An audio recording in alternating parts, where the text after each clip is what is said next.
toutes et à tous, 19e épisode de l'anecdote du jour. Aujourd'hui, c'est Frédéric Weiss qui est avec moi, consultant RMC et ancien joueur de basket professionnel. Bonjour Frédéric, merci d'avoir accepté l'invitation. Et bonjour, merci, mais moi, appelle-moi Fred, parce que personne ne m'appelle Frédéric. Très bien, alors Fred. C'est Karim Souchu qui t'a désigné. Est-ce que tu as quelques mots déjà à lui adresser? Oui, ça ne m'étonne pas. Dès qu'il s'agit de me torturer, il est là, Karim. Donc, écoute, Karim, t'inquiète, je me rappellerai. Bon, on attaque avec un petit retour sur ta carrière, comme pour chaque invité. Tu commences ta carrière au CSP Limoges en 1995. Tu réalises une performance hors norme avec tes 2,17 m. Tu réalises le triplé, championnat, Coupe de France et la Coupe Korak, l'équivalent de la deuxième Coupe d'Europe au basket. Avant ça, en 99, tu es allé du côté des États-Unis. Tu as été drafté par les New York Knicks. Et tu reviens en France et tu reviens surtout dans d'autres pays aux alentours, avec le PAOK Salonique en Grèce. Puis ensuite, tu t'imposes en Espagne dans un championnat qui est plutôt très relevé. Tu vas à Malaga, Bilbao et Minorque.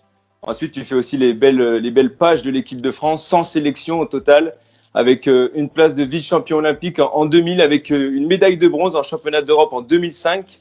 Et puis pour mettre fin à une carrière professionnelle riche en rebondissements, tu boucles la boucle, comme on peut dire, avec Limoges, avec un retour en proie.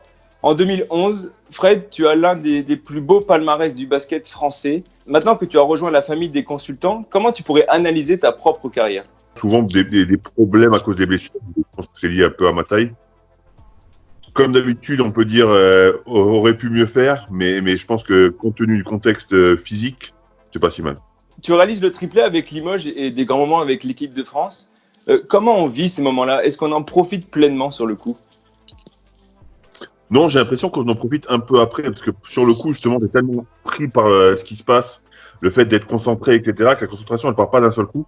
T'es toujours un peu concentré, il te faut 2-3 jours après pour se rendre compte un peu, se dire que, par exemple, quand on gagne la médaille d'argent aux Jeux Olympiques, c'est quelque chose de très, très beau, mais c'est ce qui me rappelle le plus souvent, c'est la médaille de bronze à Belgrade, parce que tu bats quand même les Serbes en Serbie, qui était une performance incroyable. Que, voilà, c'est des moments comme ça de ta vie dont tu te souviens. Tu as vécu plusieurs championnats dans ta carrière. Est-ce que tu penses que la proie a des choses à envier aux autres championnats? Oui, le professionnalisme parfois des joueurs, plus des joueurs d'ailleurs que des structures. Je me rends compte en tant que consultant que souvent je demande de pouvoir interviewer certains joueurs avant le match et beaucoup refusent. En ACB, donc la Ligue espagnole, la question se poserait même pas. On te demande de venir, c'est ton job, tu viens. Et ça me gêne un petit peu. C'est ce qui t'a marqué en Espagne notamment. Ce qui m'a marqué en France, c'est de me dire que finalement, c'est ton job. Je suis désolé, je vais être très cru, mais mec, c'est ton job. Si t'es pas content, fais un autre job. Mais ça fait partie du métier de répondre aux fans, répondre aux médias. Et il n'y a pas que le basket. Je joue bien, mais il y a plein d'autres choses. Tu as côtoyé de nombreux grands joueurs dans ta carrière en équipe de France, en club. Lequel t'a le plus marqué par son talent, mais aussi peut-être par sa personne? Moi, j'aime bien parler du trio magique. Boris Dio, Tony Parker, Antoine Rigaudot. Je pense que là, j'ai joué avec le gratin du gratin. Donc, ce qui m'a marqué, c'était leur envie de gagner, leur façon de faire. Mais après, c'est trois personnes complètement différentes, qui ont des caractères complètement différents, mais qui sont arrivés au sommet quand même. Fred, il y a ce dunk en 2000 avec Vince Carter. On te le rabâche à chaque interview.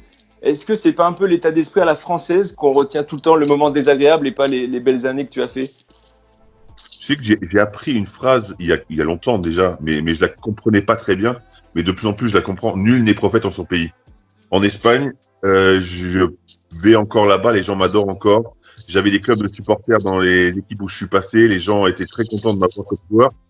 Et j'ai l'impression qu'en France, on se rappelle de moi par ce dunk. Donc, c'est pas très grave. Moi, je sais que dans un pays où on connaît le basket, on me respecte.